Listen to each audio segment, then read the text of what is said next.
Tänapäeval on teadus ja arenenud tehnoloogia pikendanud inimese elu ja võimaldanud inimestel elada kauem kui kunagi varem. Euroopa Liidu elanikkond muutub järjest vanemaks. See tähendab, et nooremate põlvkondade suhtes on üha rohkem vanemaid inimesi. Seda nähtust nimetatakse rahvastiku vananemiseks ja seda käsitletakse sageli negatiivses valguses. Tavaliselt peetakse seda ohuks traditsioonilise sotsiaalhoolekande ja majanduse jätkusuutlikkusele. Ajalehed avaldavad regulaarselt lugusid koormusest, mille teise maailmasõja järgne beebibuumi põlvkond on pannud pensioni- ja tervishoiusüsteemidele. Veelgi enam, vanadust ja eakaks olemist saadavad teatud stereotüübid. Need näitavad sageli üksindust, vaesust ja hooletusse jätmist, millega vanemad inimesed kokku puutuvad. Vanemaealised on ühiskonnale koormaks oma halvad tervise, vähese füüsilise ja kognitiivse võimekuse ning üldise viletsusega. Ehkki mõned stereotüüpide komponendid on reaalsed probleemid, millega tegeleda, näiteks eakate vaesus, on need negatiivsed pildid vananemisest väga probleemsed.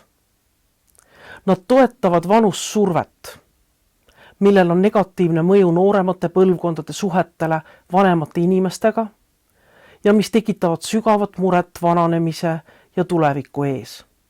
Mis on vanussurve? Vanussurve on inimeste süstemaatiline diskrimineerimine nende vanuse tõttu. Vanussurve põhjustab vanemate inimeste marginaliseerumist ühiskonnas ja mõjutab negatiivselt nende tervist ja heaolu.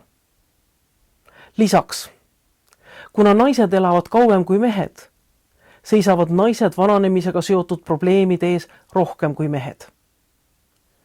Võrreldes meestega on vanemad naised 3 korda tõenäolisemalt lesed või üksi elavad ning elavad enam kui 2 korda tõenäolisemalt vaesuses. Kui meeste ja naiste vaesuse määr ei erine tööelu jooksul kuigi palju, suureneb erinevus pärast 65. eluaastat ja veelgi enam pärast 75. eluaastat. Eakad naised seisavad silmitsi mitte ainult vanussurve, vaid ka seksismiga. Mis on seksism? Seksism on negatiivne stereotüüpne mõtlemine, mis kahjustab või diskrimineerib inimest tema soo põhjal. Seksism võib hõlmata usku, et üks sugu on põhimõtteliselt parem kui teine. Seksism propageerib teatud soorolle määratledes, milline käitumine on inimese soo jaoks sobiv ja milline mitte. Vananemise negatiivsetele külgedele keskendumise asemel peaksime teadvustama erinevaid võimalusi, kuidas inimesed võivad ja saavad vananeda. Tavaliselt peetakse inimest eakaks alates 60. või 65. eluaastast. See tähendab, et eakas on nii 60. kui ka 90. aastates inimene. Samas võivad olla väga suured erinevused, mitte ainult nende funktsionaalsuses või tervises, vaid ka isiklikes huvides.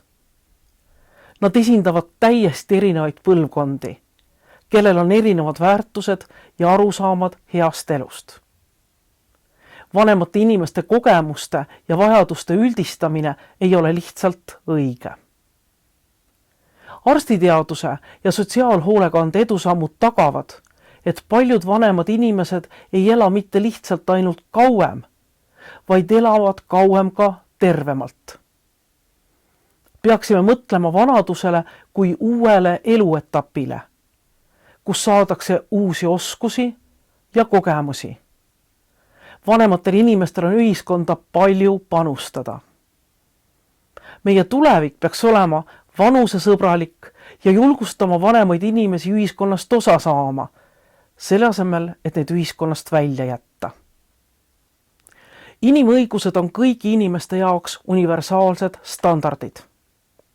Nende kohaselt on igal inimesel õigus elada väärikalt ja austusväärselt. Need õigused kuuluvad kõigile võrdselt, olenemata vanusest. Paljud vanemad inimesed ei tea ka inimõiguste olulisusest nende igapäevases elus. Nad võivad taluda väärkohtlemist ja diskrimineerimist, kuna nad ei tea, et see on vale. Inimõigused on olulised erinevates igapäevastes olukordades, nagu näiteks oma ravi üle otsustamisel või hooldekodusse kolimisel. Need tagavad meie õiguse ühiskonnas osaleda ja avalikele teenustele juurde pääseda. Inimõigused annavad meile õiguse sõna võtta, kui nende teenuste eest vastutavad asutused on meiega halvasti käitunud. Inimõigused on olulised ka meie kaitsmisel diskrimineerimise, väärkohtlemise ja hooletusse jätmise eest. Euroopa kodanike inimõigusi kaitsevad mitmed siduvad lepingud ja muud dokumendid, sealhulgas Euroopa Inimõiguste konventsioon ja ÜRO inimõiguste lepingud. Meie veebruarikursuses katame kogu inimõiguste spektri: kodaniku, poliitilised, majanduslikud, sotsiaalsed ja kultuurilised õigused. Mõned õigused pole absoluutselt, mis tähendab, et neid saab teatud tingimustel piirata, näiteks teiste inimeste õiguste kaitseks. Absoluutseid õigusi ei saa ka kunagi ega kuidagi piirata. Nende hulka kuulub õigus elule, õigus mitte saada koheldud ebainimlikult või alandavalt, õigus mõtte, südametunnistuse ja usuvabadusele. Ehkki kõik inimõigused on olulised vanematele inimestele, on mõned neist eriti olulised. Näiteks järgmised õigused: õigus elule ja vabadusele, õigus privaatsusele ja eraelule, toetus iseseisvaks eluks ja olla kogukonda kaasatud, nautida kõrgeimat füüsilist ja vaimset tervist, õigus piisavale elatustasemele, kaasatus kõigis ühiskonna aspektides: haridus, töö, kultuurielu, hobid, vaba aeg ja sport, võrdsus ja mittediskrimineerimine. Eakate väärkohtlemine kui inimõiguste rikkumine. Enamik inimesi elab vananedes hästi ja turvaliselt, kuid 1–30% Euroopa Liidu eakatest inimestest kogeb väärkohtlemist või vägivalda. Eakate väärkohtlemine põhjustab eakale kahju või stressi ja rikub tema inimõigusi, kuna see rikub inimese väärikust, vabadust, austust ja või võrdsuse staatust. Eakate väärkohtlemine võib olla ühekordne või korduv tegevus või tegevusetus ja see toimub usalduslikes suhetes. Eakate väärkohtlemine võib olla tahtlik, kuid mõnikord tahtmatu, kui inimene ei mõista, et tema tegevuse tagajärjed tekitavad eakale kannatusi. See juhtub mõnikord näiteks mitteametlike hooldajate puhul, kellel puuduvad piisavad oskused ja teadmised piisava hoolduse tagamiseks. Kuritarvitamise eest võib vastutada iga inimene või organisatsioon. Enamasti on tegemist eakale hästi tuntud inimestega, näiteks pereliikmetega, sugulase, naabri, sõbra või hooldajaga. Väärkohtlemine võib toimuda kõikjal, kuid tavaliselt kodus, kus inimene elab üksi või perega. See võib ilmneda ka hooldekodudes, päevakeskustes, haiglates või muudes muidu ohututeks peetavates kohtades. Väärkohtlemisel on mitmeid liike, nagu näiteks füüsiline, näiteks inimese löömine, laksu andmine, tõukamine või kinnihoidmine või ebasobivate ravimite pakkumine. Psühholoogiline või emotsionaalne väärkohtlemine, näiteks vanema inimese ähvardamine või kontrollimine, hirmutamine, isoleerimine. Rahaline kuritarvitamine, näiteks vargus, pettus, ärakasutamine, vanema inimese vara väärkasutamine, surve kirjutada teatud asjad testamenti või pärandisse. Seksuaalne väärkohtlemine, igasugune seksuaalne tegevus ilma teise inimese nõusolekuta. Hooletusse jätmine, vanema inimese meditsiiniliste või füüsiliste vajaduste ignoreerimine, suutmatus pakkuda vajalikele teenustele juurdepääsu, nagu piisava toidu pakkumine või eluaseme kütmine. Diskrimineerimine kellegi vanuse, rassi, soo, puude alusel või muu ahistamine, solvamine või kuritarvitamine on samuti väärkohtlemine. Väärkohtlemise tagajärjed vanemale inimesele on mitmekülgsed. Väärkohtlemine mõjutab nii vaimset kui ka füüsilist tervist. Näiteks tagajärjed vaimsele tervisele on depressioon ja tagaplaanile jäämine, hirmu, süü ja ärevuse tunded, lootusetuse või abituse tunded, võimetus otsuseid vastu võtta, huvi ja entusiasmi kaotamine, isoleerimine, keeldumine teistega kohtumast või rääkimast, keeldumine söömisest, joomisest või ravimite võtmisest. Füüsilise tervisega seotud tagajärjed on järgmised. Vigastused, lõikehaavad, verevalumid ja murtud luud, krooniline valu ja valulikkus, unetus ja unepuudus, suurenenud risk uute haiguste ja krooniliste haiguste tekkeks, olemasolevate tervislike seisundite halvenemine, suurenenud ravimite kasutamine, kõrge vererõhk või südameprobleemid. Kuidas kaitsta ennast väärkohtlemise ja kuritarvitamise eest? Esmalt proovige oma tervise eest hoolitseda. Sööge tasakaalustatud toitu ja tehke regulaarselt sporti. Tegelege hobide ja tegevustega, mis pakuvad teile rõõmu ja lõõgastust. Külastage regulaarselt oma arsti. Kui saate ravi, osalege täielikult kõigis oma tervisega seotud otsustes. Kui tunnete end depressioonis või üksi, rääkige pereliikme, sõbra või sotsiaalteenuste asutusega. Olenemata olukorrast on oluline ühendust võtta ja abi küsida. Teiseks, proovige olla ühenduses. Hoidke regulaarselt kontakti oma pere ja sõpradega. Võimaluse korral püsige aktiivselt oma kogukonnas, osaledes kohalike rühmade ja organisatsioonide üritustel.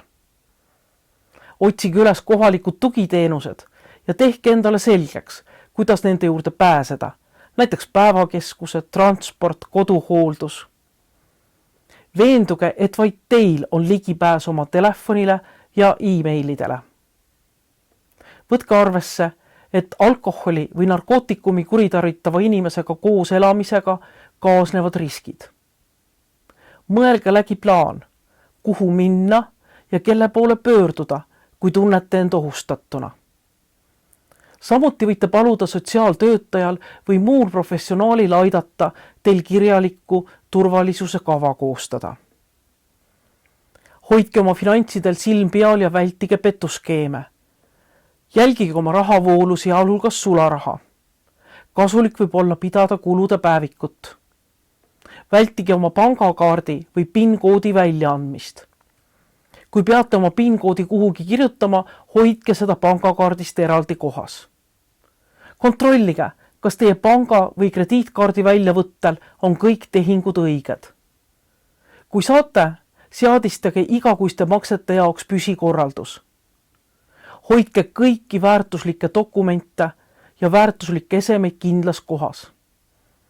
Olge kursis müüjatega, kes kasutavad kõrgsurvemeetodeid, et saada teid midagi ostma. Küsige kirjalikke üksikasju ja võtke piisavalt aega selle ülevaatamiseks, enne kui olete nõus midagi ostma. Kui palkate kellegi, kes teeks teie heaks tööd, hankige alati mitu pakkumust ja kontrollige volitusi ja viiteid. Ärge kunagi jätke võõraid inimesi oma kodus järelevalveta. Ärge makske töö eest ette. Vältige sularahas maksmist, kuid kui vaja, küsige alati trükitud kviitungit. Olge ettevaatlik, kellega jagate isiklikku teavet. Ja ärge kunagi edastage isiklikke andmeid telefoni teel. Hoiduge internetipettusest, mis küsivad e-posti teel isiklikku või finantsinfot. Isegi siis, kui e-kiri tundub autentne. Võtke alati ühendust väidetava saatja asutusega ja ärge kunagi neile e-kirjadele vastake. Planeerige ette. Tutvuge võimalike tulevaste asjaoludega seotud võimalustega, näiteks saadaolevad hooldus- ja ravivõimalused. Mõelge oma eelistustele juhuks, kui teil ei pruugi olla võimalik ise otsuseid vastu võtta. Kirjutage oma soovid üles ja uuendage neid pidevalt. Tehke need teatavaks pereliikmetele, oma arstile ja lähedastele sõpradele. Mõelge, keda tahaksite tulevikus oma eestkostjaks. Keda usaldate otsuste tegemisel ja teie huvides tegutsemisel juriidilistes ja rahalistes küsimustes. Kui vajate rahalist või juriidilist nõu, küsige professionaalset nõu. Ärge lootke ainult pere või sõprade nõuannetele. Kuidas saada abi ja tuge? Kui arvate, et teid kuritarvitatakse või kahjustatakse mingil viisil, või kui teate, et kedagi teist väärkoheldakse, on oluline sellest rääkida. Pidage meeles, et teie inimõigusi tuleb kohelda austusega ja väärikalt. Kui teiega halvasti kohtlev inimene on keegi, keda tunnete hästi või usaldate, võib eriti keeruline olla aru saada, miks või mis toimub. On loomulik, et tunnete olukorra pärast muret, ärevust, hirmu või isegi piinlikkust või süüd. Selliste tunnete tõttu võib olla keeruline kellegagi toimuvast rääkida või abi küsida. Siiski ei pea te oma olukorras olema üksi. Kui teil on sõber või keegi teine, keda võite usaldada, rääkige nendega. On erinevaid organisatsioone ja spetsialiste, kes saavad teile pakkuda abi ja nõu.